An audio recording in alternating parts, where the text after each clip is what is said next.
Welcome to Lab Results. We are live. This is Wednesday, August 25th. Year is moving fast and quick, y'all.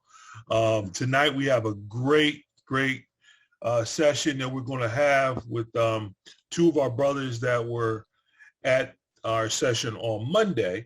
And they were actually the proctors of the session on Monday. They were the ones who brought us together for Unity Week. And they've been doing Unity Week all this week. But before we get to them, before we get to doing that part of our session today, what we want to do is make sure that we honor our ancestors, those that came before us, because we know that this work that we do could not have been done without the work that they did in the past. So we are standing on their shoulders. What we do here is just a simple libation of us putting a fist in the air, and I'm gonna ask you brothers if you could do the same with me. Just put a fist in the air and then just shout at one ancestor on three, and then we'll say Ashe after that. All right, so 1, 2, 3. Sylvester William, Ashe. Ashe. We always do that at the beginning. You know, normally we have a bit of a longer libation that we do, but with lab results, us having such short time, we don't want to waste any time. And I shouldn't say waste time. We don't want to lose time talking to these brothers tonight. So tonight with me and joining me also will be my brother Maoli Davis, who is the founder of Black Man Lab. He's going to come on as well, but he's on another call right now. And in the meantime, I want to introduce my two brothers who have been part of the Black Man Lab since its inception. And they have their own organization, which is absolutely amazing. And I just want them to give a quick introduction of themselves, and then we'll get into the conversation. So first up, brothers, jump in. Jermaine, how about you first, man? Give an intro of yourself. Hey, first of all, I want to say, man, thank you to the Black Man Lab, man, and all y'all do for the community and all y'all do for the brotherhood. Man, and how y'all embraced I'm a father first from the start. And, you know, man, we just want to say we thank y'all for y'all support. And any brothers that have support us, man, we thank y'all. About a shirt. Just said it out your mouth, man. We thank y'all, brothers, man. But I'm Jermaine Todd. I'm from Southwest Atlanta. Man, I played baseball growing up, man. My mom passed away when I was like 20 years old. Kind of grew up without my father in my life, but he was around. He played baseball, but it was so weird that I never got to throw a baseball with my father. So, you know, that kind of fueled like what our passion is today is I'm a father first. We mentor fatherless boys between the age of 8 through 18. So we kind of fit in like, I like to say like sub dads, and you know what I'm saying? That we just one call away. So shout out to Black Man Lab Nation. What's happening? We in the building. Father first. Yes, sir. We love you for it. Keith. Yes, sir. Keith A. Lewis Jr. I'm the founder here at I'm a Father First with Jermaine. Over the past 4 years, we've just buried ourselves in this service. But, you know, prior to that, like Jermaine said, I'm from Atlanta as a whole, really. Grew up in the city, came up off Washington Road. So I got a lot of mixed variations. Me and my brother met at Mays High back in '94. So, you know, I got relationships on the south side, the west side, and played sports all over the city. So it just made me be the type of person that those people are all around. And as I became a father and then eventually a divorced father, the passion was invigorated to start I'm a Father First. It was a nonprofit that came from our hearts, and being native sons of the city, we just wanted to really reduce the amount of fatherless homes. So from there, our programs began. Good stuff. Good stuff. So let's talk. Well, you know, real quick, I'm going to bring Brother Maoli Davis is here. I just want to bring him on so he can say a quick shout, and then we'll get into the conversation. Maoli. Hey, what's up, brothers? Good to see everybody, man. Just locked in, still here at the office, man. But glad to see you, brothers, and you know, happy Unity Week as we keep that grind on, man. I just it was beautiful, man, to see the work at Best Academy that's getting done and continue to get done. So, I just give thanks for you all's steadfastness, man. That's what we need is, as we said with the young people the other day, man, it's about consistency. And our young people knowing that we're consistently there for them. And y'all have done that, man. So I'm looking forward for the, the conversation and for us to talk about collaboration over competition. Sir. Thank you, brother. Appreciate it a bit, bro.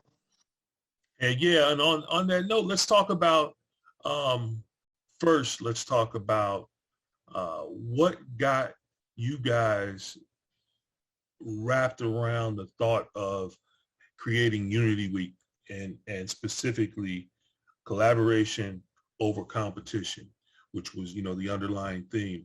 What got you guys into that mindset of having Unity Week and then that underlying theme?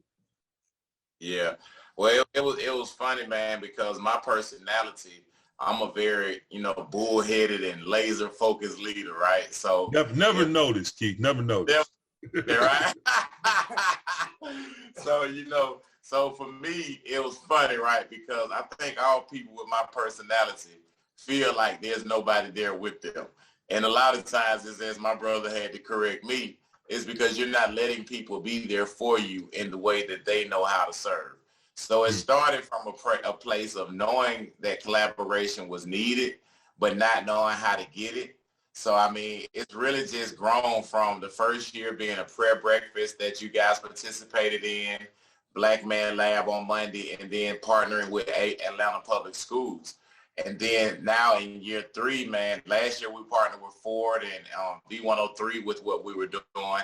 And then this year, we didn't do any advertising. We just, as we saw the importance of the connection, we just partnered with nothing but organizations. And right now we probably have about 15 Black male-led organizations. And we're just excited. We're excited to bring these men. Today we had literally, like the picture behind you, Marty, we might have had 15 brothers at Gene Childs Young. When Mawali came yesterday, we probably had 15 brothers tap in. So to see 30 organizations or 30 individuals from multiple organizations, the goal is being birthed. It's just connectivity, just continuing what you guys are doing. Absolutely. And I think that that underlying theme of us having that level of connectedness with all these different organizations is the right mindset, because so often we're all doing great work, right? All these different organizations are doing great work, but the mountain of, for lack of a better term, oppression that's out there is so huge that each individual going at it is like going at it with a little spoon, right? Everybody's got their little spoon chipping at it versus us being a collective unit and really, attacking it with the same force all at once. So I really appreciate that mindset that you guys have. So let's talk a little bit about Monday. What did you think of, the guests that we have? What stuck out to you? Did anything stick out with you as it related to the audience as well?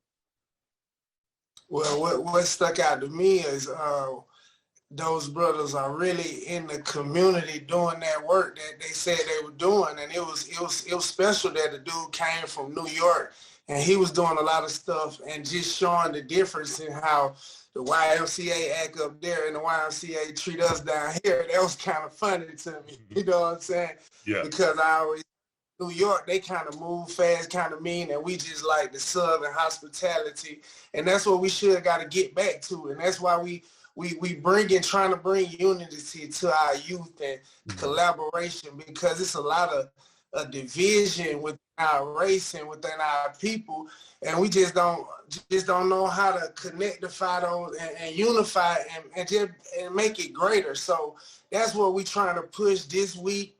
Trying to push it through the whole year, because we done been through a lot with that pandemic, man, and we just need to just try to come together any way we can. So as we were talking to all those boys at Best Academy, and that's an all male school, I was talking to maybe like 50 or 60 sophomores, and I was like, y'all got to look around and if you say you're alone, you're not alone because you got 50 brothers in here. Y'all got to unify and be a strong unit for each other.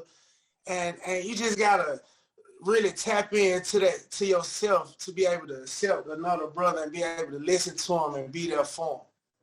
Yeah, and I think that's a great point. I think that one of the other things is that our organizations, or the organizations that are out there, can help to set that standard of expectation with the young folks, you know, and if they see leadership organizations unified, then why wouldn't they see themselves unified amongst each other, right?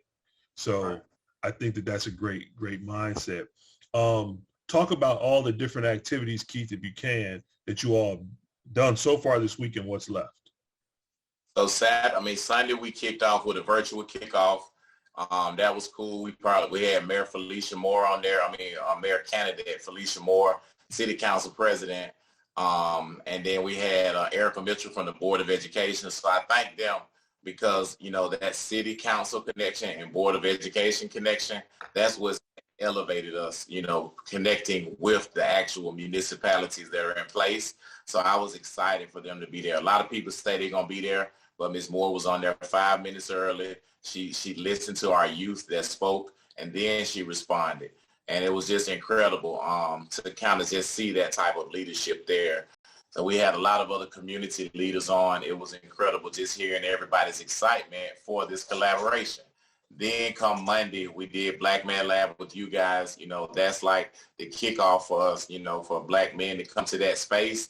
Because like me and Jermaine always talk about, that's the only room we've ever been dedicated to. We never joined gangs, fraternities outside of baseball. You know, if it wasn't a business he was owning or a business or a vision I was pushing, you know, we never had any brothers. You know what I'm saying? Like, you know, in the social and entrepreneur and life space. You know what I mean? So Monday was so important. The brothers that came in and facilitated, Jeremy Crane, he's incredible, man. His passion for the youth is ridiculous. Greg Clay. Yeah, Jeremy, his energy, we met him at Best. We were both serving, and we just made sure we tapped in from there, and that's been 2 years now. But, and then Greg Clay on the panel, Trey Dortch, you know, Thomas Dortch's son, who has done such legendary activism work or a social engagement in Atlanta. And then you had, who's the last person on there? Cooper, who's a native of Camilton Road Y, and Kendrick Mallard, real estate owner, and Cooper, who's painting playgrounds. So Saturday, we're closing at the latest basketball court he painted.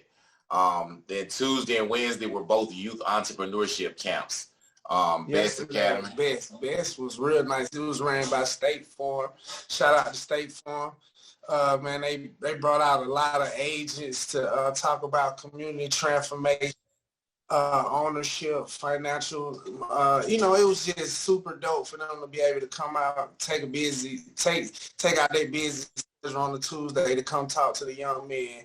We had YG George come out and talk to him. We had Chuck Smith, legendary Chuck Smith. Yeah. You know what I'm saying? DN, Thank Chuck you so Smith. much, Chuck. Shout out Chuck Smith Training Systems, man. He came out and spit a word to the kids, man. So it was basically, we had the high school. We had the middle and high school. Oh, yeah, no, it was just high school. It was just high school. So we touched maybe how many boys? 160 boys. 160 boys. And they were moving throughout 3 locations: the auditorium, the cafeteria, and the gymnasium. Yeah. So we shout out to the best boys too, man. They took 3 hours of, you know what I'm saying, of a lot of motivational talk, man. They was really, you know what I'm saying, attentive and really engaging.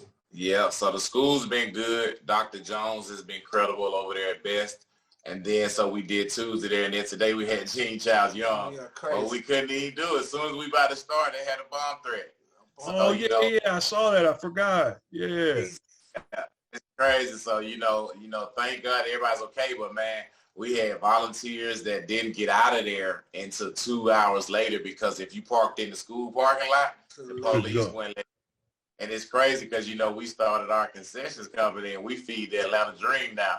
So luckily we had just got out of there, but we had partners calling us like, man, do you know I'm still at this school? Because they had the dogs out. We want Fox 5. Fox 5. They didn't give us no coverage for Unity Week, but Jermaine got for the bomb thread, and we made a drop to all the brothers. So it was incredible, man, because outside of the school guys, it was like 12 of us, 12 black men dressed up nice. You know, actually, Jermaine, of course, he helping the police stop the cars and bring them in, like, work. And then, you know, and then all the brothers, he saw the news, man. He happened to know him from Mays because it's Atlanta. You know, if you know, you know. So he said, hey, my boy, come put us on the camera. Keith, talk to him right quick. So shout out to Clarke for being school safety squad, bomb squad, and publicist, and a mentor all in one, and a delivery man, and a delivery man while being a father first. So it was great. And then we're going to end, we're actually now it's adding on, guys, because it was ending at Rose Circle, but now we're partnering with Councilman Mark Baker. You know, Miley and I have done a lot of stuff with him down in South Fulton. They're giving away like 20,000 pounds of dry goods on Friday. So they need volunteers. So if anyone is in the South Fulton or available Friday, they need volunteers down there. I don't know how we can share that information, but Councilman Mark is excited. He's partnered with World Changes Church and, you know, other brothers that we're bringing together. And then on Saturday, we're ending at Rose Circle Park, which is in the West End. And it's going to be health screenings, vendors. And Thomas Dorsch III has brought Indie Fest in the market, Indie Market from Cascade there. So over 50 vendors. So when I tell you it's going to be a great day of community. And then actually it extended to Sunday because K-Camp, the artist K-Camp and his mother, we're collecting medical supplies and goods for Haiti. So we've already collected several pallets of medical goods, and then we're going to ship those off to Miami, and they'll be sent to Haiti. So, you know, that's the good thing about community. 2 events came out of us just leading and people saying, hey, can y'all help me? Sure, we're going to tell everybody about it, bring people, and hey, man, it's collaboration over competition. Absolutely. That's beautiful, man. And hey, make sure you guys in our group chat, group text, you put that information about Friday in there as well. Yeah, definitely. They so said get your brothers out. They just need hands. So yeah, we'll put that in. We'll put that on here on the Zoom. No, in our text chat that we have, you know, amongst all of us. Yep, I'll send that to you. Yep. So yeah, full week. That's awesome. Mal, you coming in there, brother? I'm back. I'm just finishing up. We still working here, man. I'm sorry. Yeah, my stuff now. We told her we still working. Yeah, it's things are jumping, but man, I wanted to just ask you all more about the efforts that you all have, you know, what you've done, right? And I think it's important that you all tell your story because I think it's a very powerful story. Part of my question is your pivot, you know, when the pandemic hit, how you all, you know, saw a need to feed and you went into that space and just kind of what y'all were doing prior to that at best, because I know you all have maintained the barbershop, doing the mentoring, engaging the young people. You had the youth football, but then when the pandemic hit, you had to make this pivot and you saw a need and you filled it. And just what was the that process? What allowed you all to have, because there are, just like businesses, there were nonprofits who kind of tanked out, right? They just kind of folded because they didn't know what they could do to help. But y'all found a way. And I was watching the piece on Spike Lee last night about, you know, how folks in New York began to give EMS and hospital workers different food and different things and how that exploded. So just talk a little bit about that, because I think it's important that people understand you all's story of pivoting and still providing in community. Yeah. Well, I want you to start at the parapro piece. Like, how did you Yeah. see that need? We're going to start at the grassroots and then pivot to the food. So when Keith came with the idea of the I'm a Father First, and we just really had it sitting around and really didn't know what to do with it until I got this job as a parapro at a elementary school in South Fulton over there.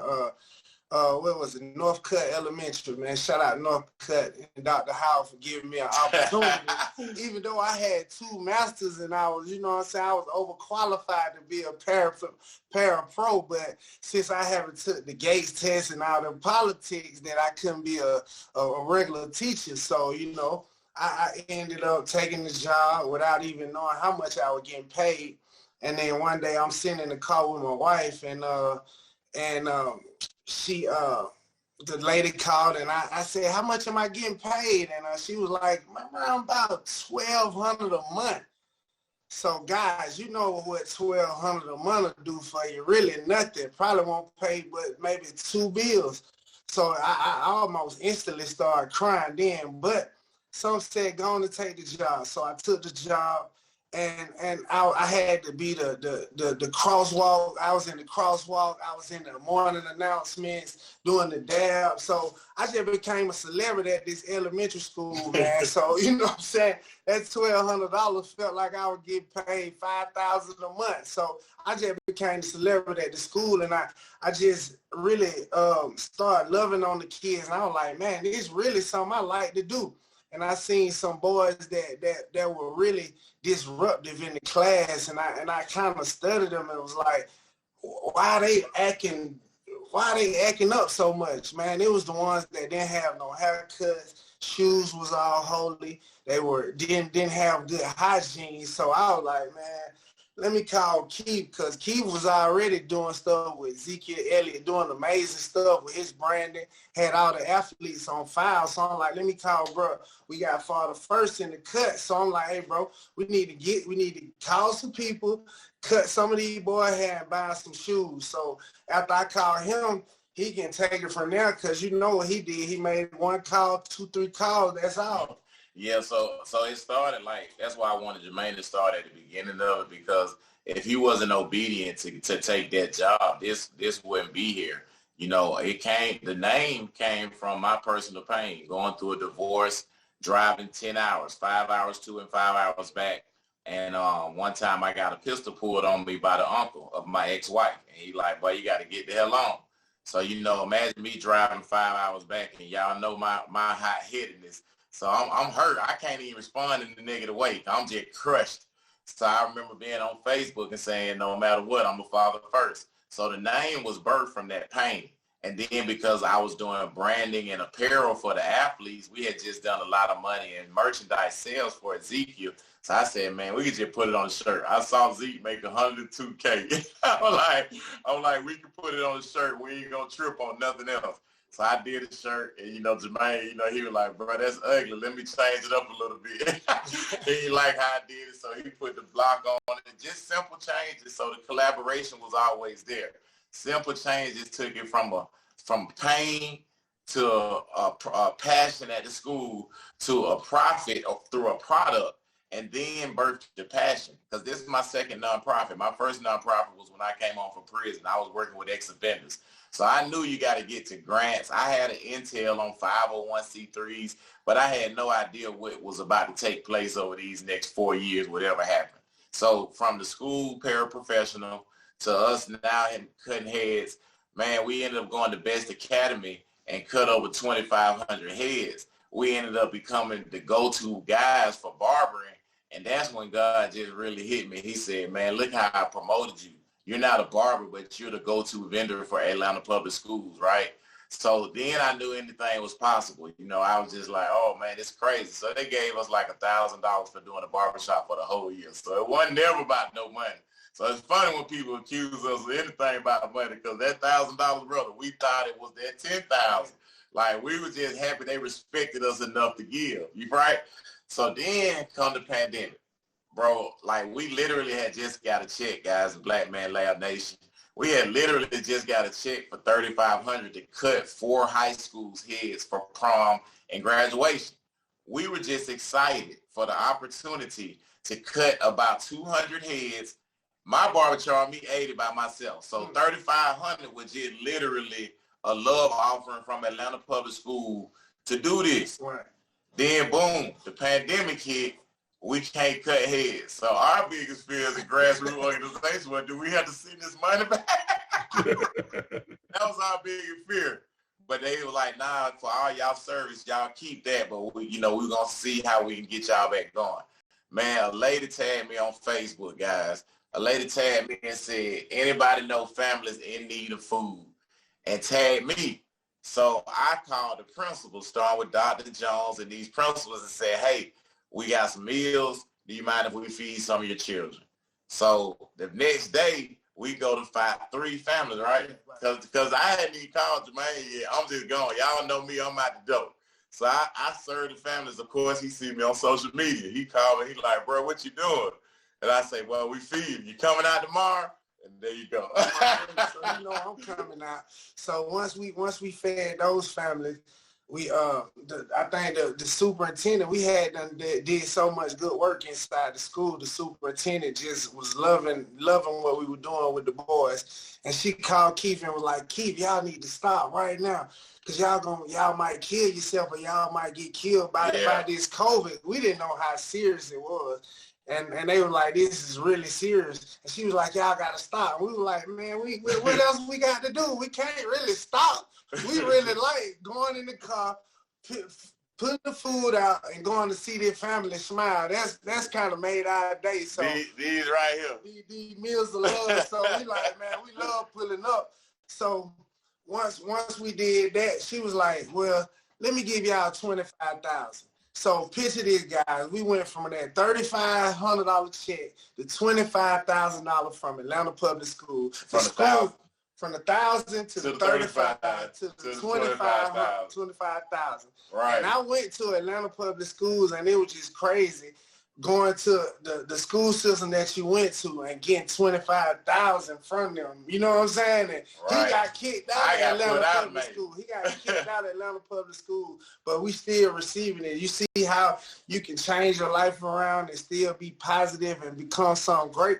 So once she gave us that $25,000, I think the floodgates started open. I think T-Mobile came in and gave us like $10,000. The same cell phone service I'm using. Never thought T-Mobile would have gave us none. Gave us $10,000. Then when we got Kelly. Then we got the donation that changed. But Marty, you look like you got a question or a thought. No, go ahead, man. Y'all running. Go on. I do. I want to jump in real quick. I want to just ask this. Wait, man. Talk about once you all started getting it, how your families expanded, because we really need people to understand that these nonprofits don't just run on air, right? That we need investment so that folks can serve. So talk about, you all had how many families, and then as they continue to add, how did they add families that needed food? And how did that, talk about that service part of it? Crazy, right? Because when we got the 25K, I've been serving since I came home from prison in 2005. So I've never received any type of funding before other than friends giving them $1,500 or $1,000, $200. Never received any type of money with a comma to it. So when the 25 came in, I was just like, wow, this is crazy, So when the 25 come, you serving for 17 years now, and to get that type of money, I was like, woo, okay. So we decided to feed 20 families. We had did like 5 that week, and we fed them daily. And then we were just helping families who were living in hotels, just whatever, because then we got to 25, we said, we're going to do 20 families. We didn't know. We just sat here and just talked about it. We were like, bro, what we going to do? All right, 20 is a good number. 20. So we did 20. And you remember we started on Sunday because we tried to do the virtual party. And we didn't know what we were doing. That's when the word went virtual. Remember, big bro? Yeah. And you like, why y'all ain't on the virtual? I'm like, I'm trying to get it to work. We had a host. We had a host. We had the chef staff. So we had Finn and Fellas. Shout out to Dame over there at Finn and Fellas. He let us use the kitchen. So this is Easter Sunday, guys. So imagine going from 3 families to now 20. So what we did was we got 4 families from the 5 schools that we served, from Campbellton to Cleveland to MLK to Bankhead. So our goal was to keep a connectivity. The connectivity was always the goal. So then we ended up getting a call that changed our whole profile. Monday, this Sunday we did Easter. Monday, I'm putting meals in the car for the driver to take off. I get a call, say, hello, I was calling on behalf of the family. So I'm like, oh yeah, you got a family that need help. They were like, no, calling on behalf of the family. We ended up getting a $15,000 donation from Kelly Lawson. But didn't know who she was. Didn't know who she was. Never knew who she was. Then we search and we see 18 hours ago, U.S. Senator accused of insider trading. I said, they don't set us up. So I'm going to make this over. Look, I said, we're going to feed these families because they coming for us. And it was crazy, guys, because we didn't know how it was going to get intense. We had no idea. We were totally green, deers in the forest. So then after that 15, now we up 50K. The following week, her husband calls. He's over the United States, Stock Exchange. Jeff Sprecher, her husband called. I'm riding up Peachtree, and I'm counting to God how we're going to keep feeding these families. How long can we feed 20 families a week? Get a call, say, hey, must be the Keith. I say, this is him who's calling. He say, this is Jeff Sprecher. You got him on. I'm like, Jeff Sprecher. I'm like, oh, yeah, I got 10 moments. He asked, how much does it take to keep going? We put together a proposal for $1,057,000, and he approves it. Send us the first $200,000 within 48 hours. So that's how everything changed, and we literally went from 11,000 was our 990. Is that what it's called? 990 for last year, the year before. Yep. Then you come here and you raise over $1 million. And the game changed from there because it got weird. So how we scaled it, we really had to start off. It took us a month to really get to the number that we got to, guys. So we had to start out with 250 meals a day. Then it went up to 400 the next week. Then it went up to 550.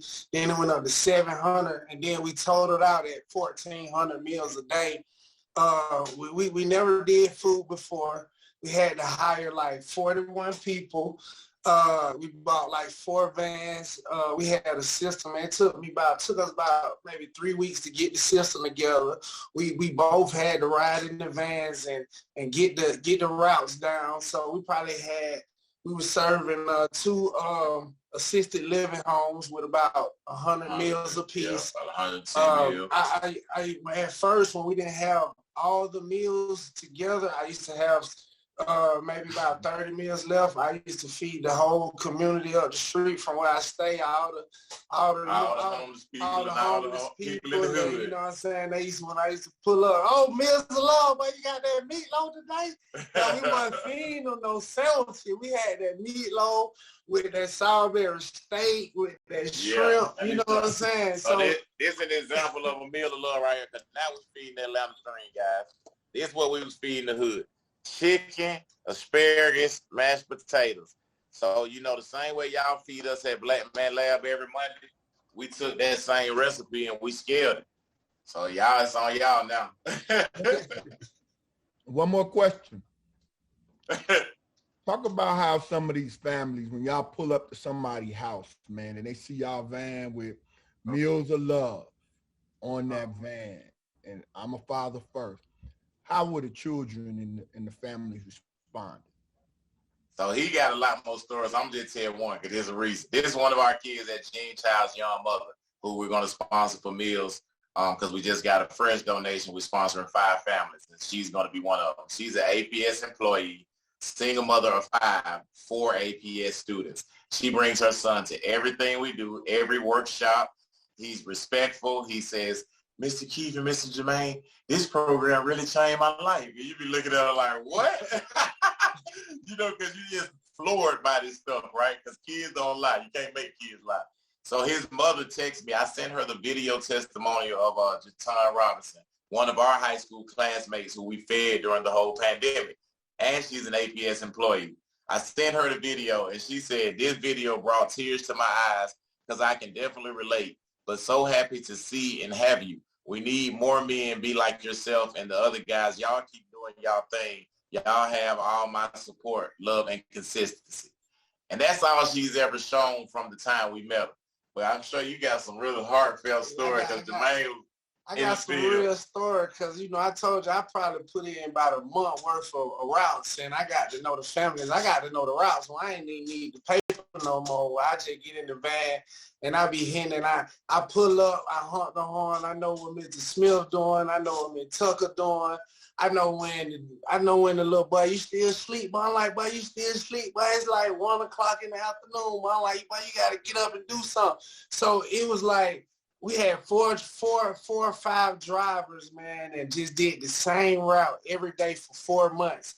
And it was like maybe 30 to 35 families. So they got to know those families like back and forth, like how many kids they have. Did the kids need haircuts? Did the kids need any other things? I had this one family, every time I pull up, it's about 11 of them. Every time I pull up, all 11 come outside and say, what's up, Father Fur, what's that? I have them in the yard like, Father Fur, you feel what I'm saying? So it was like really super fun to me, just being able to pull up with the food and the good food, and I eat it because I'd be happy at the end of the day.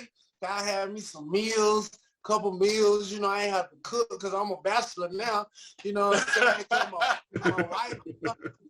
And, you know, it was I was doing a hobby with I'm a Father first until, you know, it flourished into what we doing now, man. But seeing those smiles on those faces, man, we got some friends and some people that ride for us for life for what we were doing for them, man. I was feeding my next door neighbor. We were feeding the old man down the street who was 101 years old.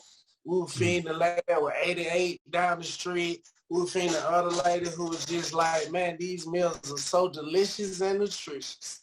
Yeah, but I'm telling you, for me, it felt good to hire so many people around us. You know, workforce development and training and leadership training, I understood more than anything is needed more than anything in our communities because my mom and father are retired.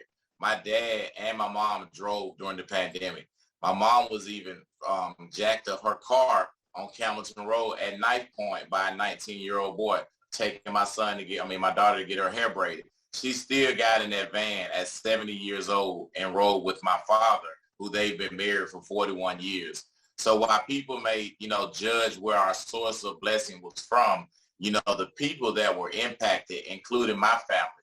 At Best Academy yesterday when we did the program, first thing kids say, you was on Disney. And that's from my son having a commercial on Disney. Another teacher came to me and I saw him just keep looking at me. And he was saying, hey, Mr. Lewis. I was like, yes. He said, I'm your son's teacher. I said, yeah, is everything okay? He said, yeah, I want to show you his project, him and Amir, which is Young Jock's son. They are best friends. They did a project on the service that I do in the community. And to see my son, who's like a lot of our black boys, who doesn't talk a lot unless he's with his friends, to see him put together a PowerPoint addressing my shortcomings as a felon, my blessings from the donation, how many families we helped, our goals to feed over in Africa, our goals to not just feed who we were budgeted for. What people got to hear what Jermaine said is we went over our budget to feed people that weren't allocated in our budget. So in the community, a lot of times when people have their budgets earmarked, bro, the rest of that go to the whoever.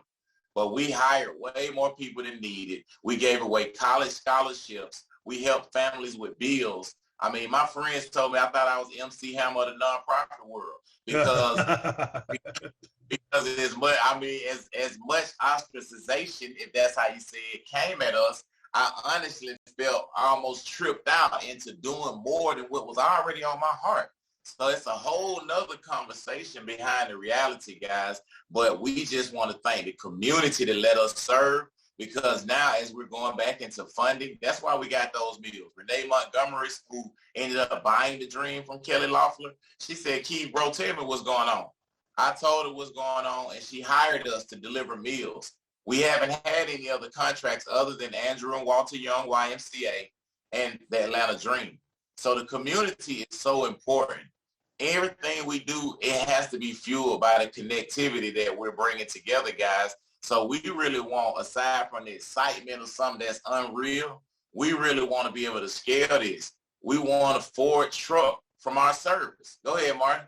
You know, I was going to, not to cut you off, but yeah. That's leading to my next question, right? Yes, sir. Which is, you know, I'm a Father's First has been doing some incredible work, and you all have scaled into that work, right? You just kind of walked into it, and you just kept serving and kept serving and kept serving.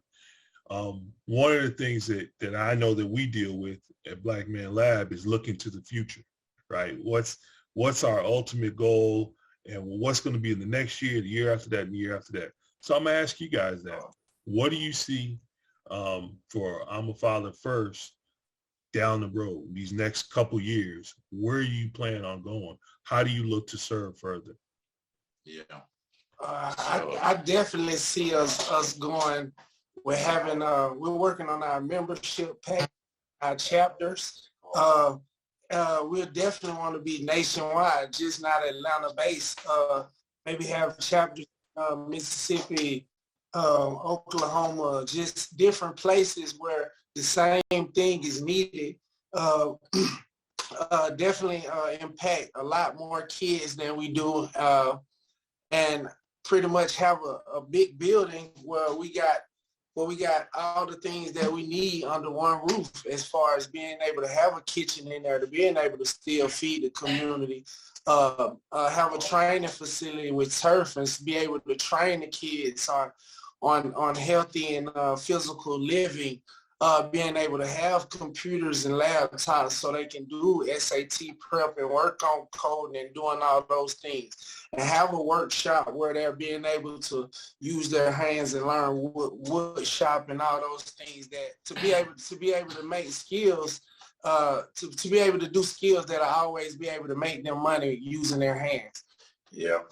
Yeah, I mean, the membership is what is going to scale this thing, guys. You know, we have a partnership pending with, what is it called?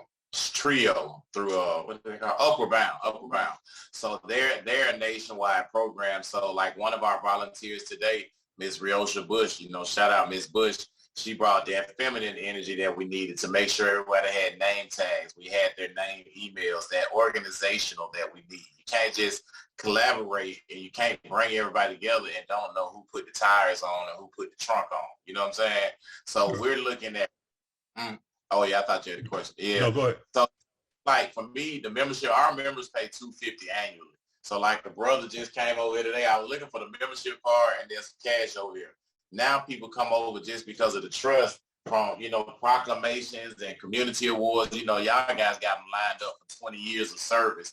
So we're new, like we're at a new age of that, right? Like you brothers are like 10 years older than us. So we look at ourselves as the ones right under you guys that got to get the 30-year-olds. You know, it's the connectivity that my grandmother who just passed said we didn't have from passing the baton from Dr. King to Malcolm X. You know, what I was told is the leaders, and what I saw, the leaders such as Joseph Lowery and John Lewis, our ancestors, they you know, it needed training in there from them to who's right under them. So it don't take 40 years of running their names into the ground. We don't need 40 years of just keeping Jermaine. We need 5 years like a rapper. You need 5 years to be hot, and then you should step back and it should be the next person. We don't need same people hoarding the microphone, because we're going to work our tails off.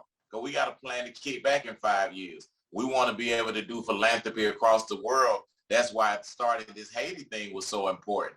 And honestly, guys, what we've learned, the biggest impact is to create a network of people, because the food, guys, our budget was $91,000 a week. So when Miley talks about, you know, tell us about the money that was there, how it impacted the families, how in the world can we even think to do that now without a certain type of funder behind us, right?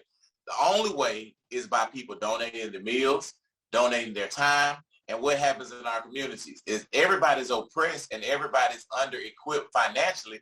You can't donate your life away. So we're really working aggressively, shaking the room up to learn how to create social enterprise. Jermaine has some credible stuff that he may want to speak on, but how his plan is for urban redevelopment, that's what it's really called. My father's degree was in urban development, but he always tells me, Andre, you're becoming the son that the Keith that I never was, because he had goals, careers, degrees, and he's a 20-year educator, but he never was able to shake up the superintendent to get him to $1 million because I'm the disruptor in the room. But I walk with his type of leadership behind me. You know what I'm saying?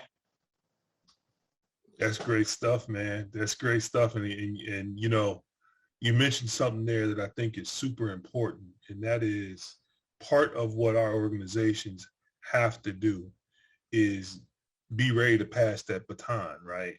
But it's not just a matter of giving somebody the baton and say, okay, run things. It's the baton of the why. Why do the work, you know? Wow. And you guys, your why is evident, you know, in the work that you've done. And I think that there's a ton of other organizations out there like ours that are like-minded. And that's a huge thing that we need now, because the energy that these young people have and the level of intelligence that they have when brought out is huge, right? And I'm sure you all have seen that. So talk about that a little bit, man, in terms of what you've seen, the impact has been on the young folks that you have you know, touched, in terms of what are you seeing from them as far as skill sets, leadership skills, things of that nature. Well, I'll speak quickly to JB.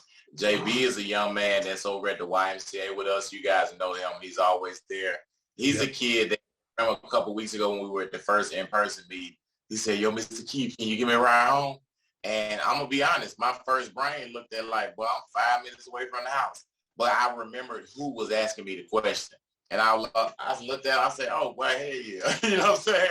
Like, because you're always here. You desire to be better. And he speaks up. Like he tells me, he told me, and I know he contacted Jermaine too. He said, man, for real, I told y'all happy Father's Day because my dad has never been in my life. He said, y'all have a meeting my own father has. And it just hit me. Like, man, that's what we aim to do. But when it's happening, it's a different impact. So anytime you call him and he tells me, like, I don't know how my son appreciates Disney other than his friends glorify it because he's laid back. My son is like Jermaine for the most part. He's just cool. But to hear JB say, man, Mr. Keith, I don't know how you did that, but I desire to do that. I want that to happen for my life.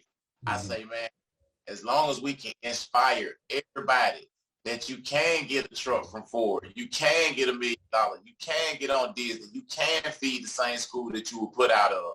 As long as we put that hope in them, these kids coming back up to us like, I thank you.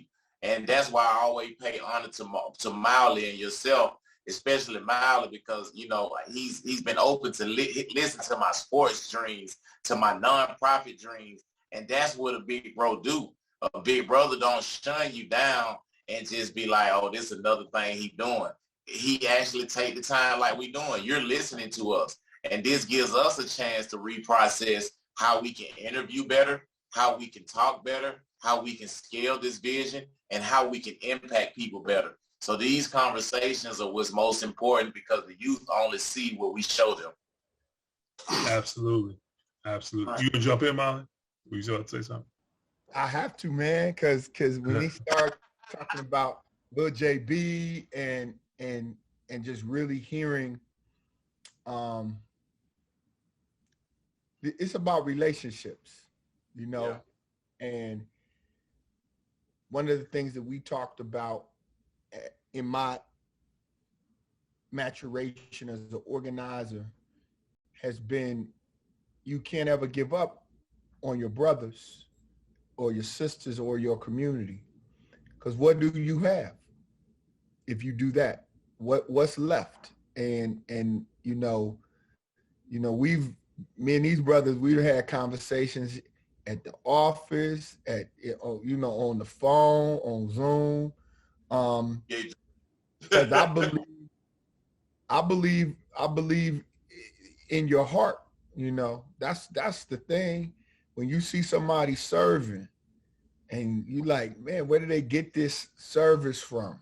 And then you see their whole family coming out like, all right, we're going to help serve. We're going to help serve the community. I think we got to recognize that. And so often we don't recognize, because as what you all have lifted, people think of competition. But how can you be competing when we are all oppressed? What's the competition?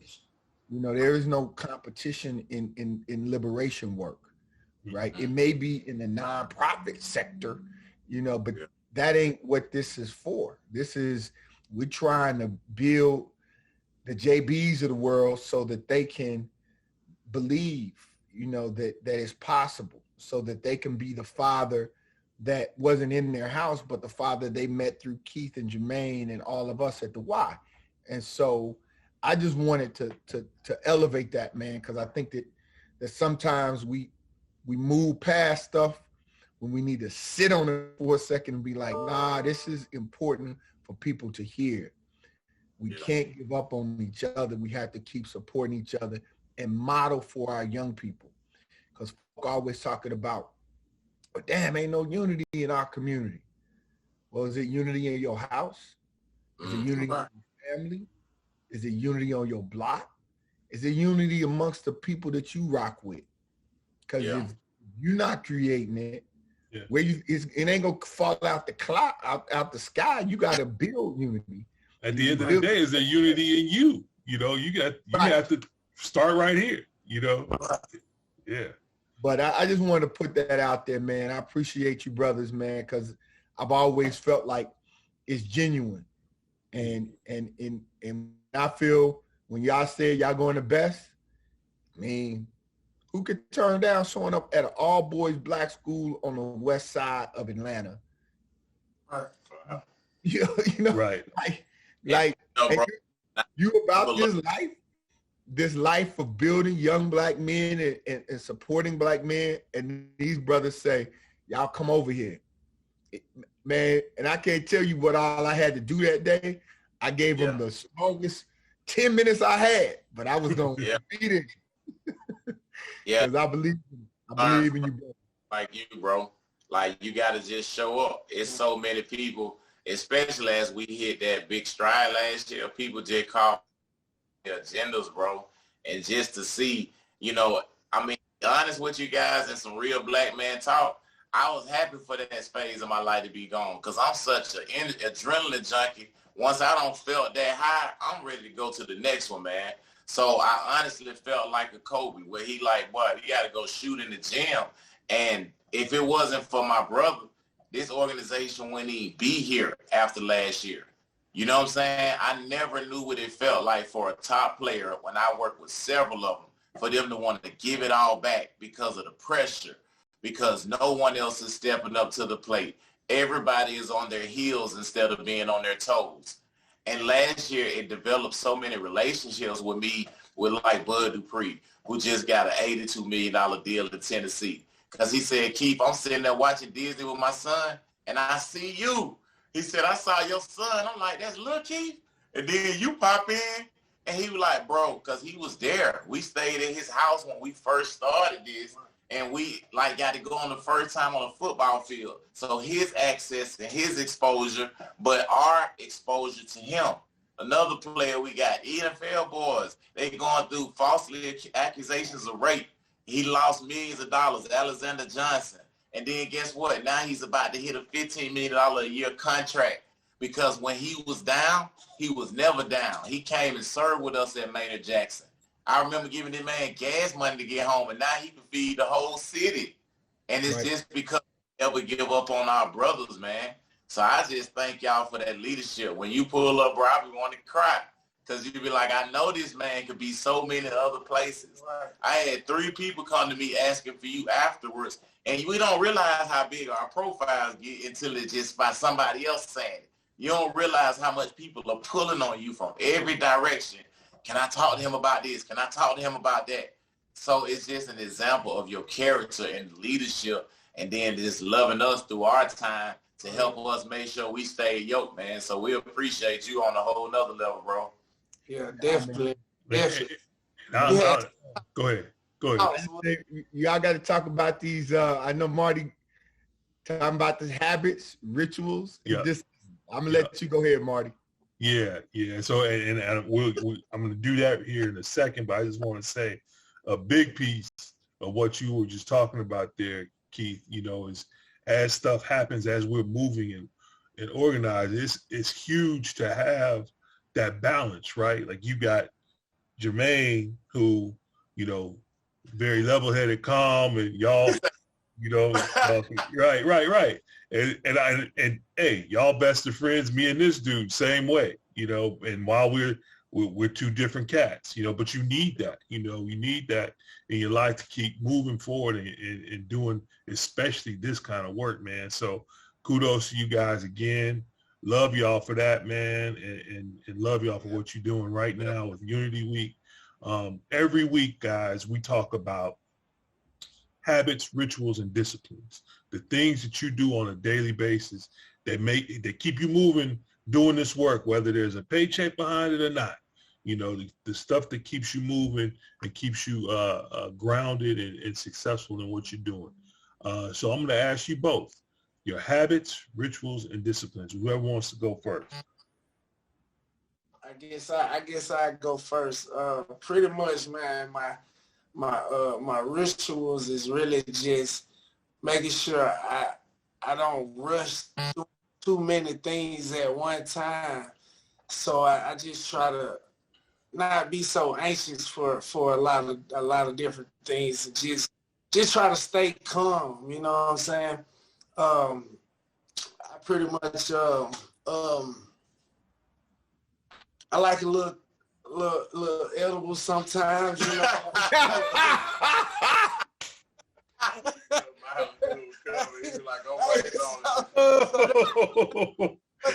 Hey, Molly, and he's blown the habits and rituals up. That's Delta 8. Delta 8, y'all. CBD, Delta 8. It is. We have a hemp farm. It is completely legal. CBD, Delta 8. Yeah, so I'm gonna try that. So that's all I be doing, a little CBD, and that's pretty much pray, talk to my mom every day, man. She died when I was like 20, so I pretty much and what I do if I'm in the car, I try to listen to about 30 minutes of some gospel music.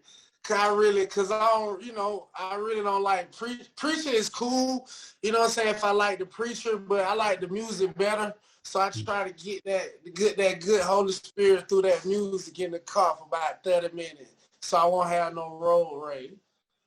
Hey, you got to get it however you get it. Yes, sir. And then on top of that, if you got you some good gospel and maybe you have a little something to mellow you out, you're feeling it the right way. I get you. I'm the right way. I'm going up through that. Yeah. Right. Yeah. So I say habits is definitely prayer, like he said. The habits is just really just putting ourselves in a space of peace. You know what I mean? Because honestly, without each other, we really don't even really have a lot of people that we deal with intimately. You may have a lot of associates, but we're each other's like person that you lean into. So I think habits for us, we've got into more real conversations, man. Like last year where we, damn near ready to come to blows, you know what I'm saying? We had to sit down and our habits became intentionally talking about what we want this organization to look like, and then rituals, of course, is prayer. And my habits also is reading. I got like a stack of books. I keep my Alice book with me in my book bag. I read so much because even when I was incarcerated, that's how I really got my knowledge level to another level, because when everybody else is talking about what's on TV, I'm reading. So I'm like an extroverted introvert, because I'm going to talk like crazy when I'm passionate. But if it ain't no passion for it, if it's just some random sporadic conversations, I don't engage in it at all, really. So I think my main habit is just prayer and just constantly focusing on what my goals are. Like this book took 10 years to come out, and my focuses and my rewards is the desensitization of the Black family. That's the name of this book. Unity Week in our curriculum has 10 tenets, talking about sports innovation and leadership. We've been able to craft stuff like I honestly feel like we like ancient chemists or something, y'all. Like I feel like we rewriting our own history, which I know we are, but it comes from understand our ancestors. Like I never honored that until working with you brothers. You know, I never understood the value. But when I say John Lewis' name or my grandmother Justine Murray, or the other grandmother, yeah, I can feel them in my body. So I see why you do it. You know, I feel like I'm welcoming them into my spirit. And honestly, my grandmother told me before she passed in March, she said, Andre, you became the man that I wanted you to be. So, you know, what drives me is for those responses. You know what I'm saying? We can't please people that ain't around us, that haven't seen us from yay high to this high. But for people like my mom and dad are at every event, really, even during COVID, even pre-vaccine, because they believe in us. You know, so I think for us, man, it's just like talking to his mom. Even like a lot of time now we'll be doing stuff when we fed the Atlanta Dream for the first time Monday. I said, your mama will be proud, bro. And in 20 years, I never really looked at it like that. You know what I'm saying? I look at the fact that she covering us, but I look at it as ancestor now, and I'm like, oh, that was Margaret Clarke shining on us.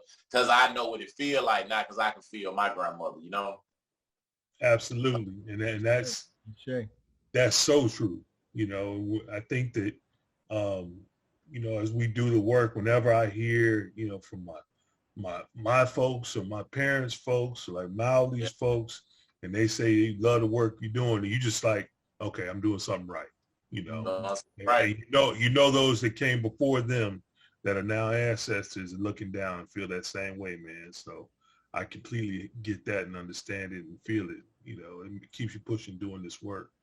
So Molly, did you have anything else before we're up against the clock, by the way? Yeah, I know we got to close out. I just wanted to give, man, I'm glad we had this conversation. You know, we got this Pan-African Festival on Saturday, and so I've been scrambling, and I didn't know that if I could be a part of this conversation, but I'm grateful that I was, because being a part of it, very different from me watching it after the fact, which I would have done. But I'm glad I was able to be a part of this. This is a full circle moment, man. This is special. We got to keep grinding. Full circle, man. Yeah. Bro, you a living legend. So, bro, hey. Man, appreciate you, Marty. Hey, man, love y'all. Appreciate y'all. Make sure you all, if y'all can get some of these young brothers you have in the Black Man Lab space, man, we need to touch all of them as much. Yeah, bring that whole best, man. Remember, 1 minute y'all was before the pandemic, we was able to bring some of them young brothers from Best, man. Yep. Try to see if you can, you know, pick one Monday out the month that y'all can bring the 9th grade, one Monday the 10th, 11th, you know, and mix them in there with us. So you don't want to do it at the school. You want to bring it to the Y, right? Bring them to the Y. Let them get in that space too. We'll mix it up, but you know, we want to create that kind of for them to come in and not be in these same surroundings. You know what I mean? Yeah. Okay. And feel that energy. Y'all know what that energy's like. You know, it's a different touch. So that's what keep bringing us all back. You know. Exactly. I can't wait to Monday. My people tell me I know where you're gonna be on Monday. You know, I don't no more. I'm confused. So I like to come see y'all. Somebody look, Dr. Matthew Williams, the president of ITC, he called it Black Man Church. So we received that from my brother Matt Williams, President Williams. So yes, sir. Yes, sir. So brothers, let's close out like we always do, man. If y'all can lock it up just like we were together, you know. I love that y'all next to each other. That's perfect, man.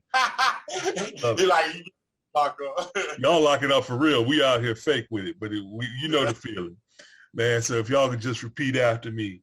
I'm a link in this chain. I'm a link in this chain. And it won't break here. And it won't break here. I'm a link in this chain. I'm a link in this chain. And it won't break here. And it won't break here. We are links in this chain. We are links in this chain. And we won't break here. And we won't break here. Ashe, brothers. Love y'all, man. Thank you again. And we keep pushing. Thank y'all, man. All right. Peace, y'all. All right, y'all. Talk to y'all soon.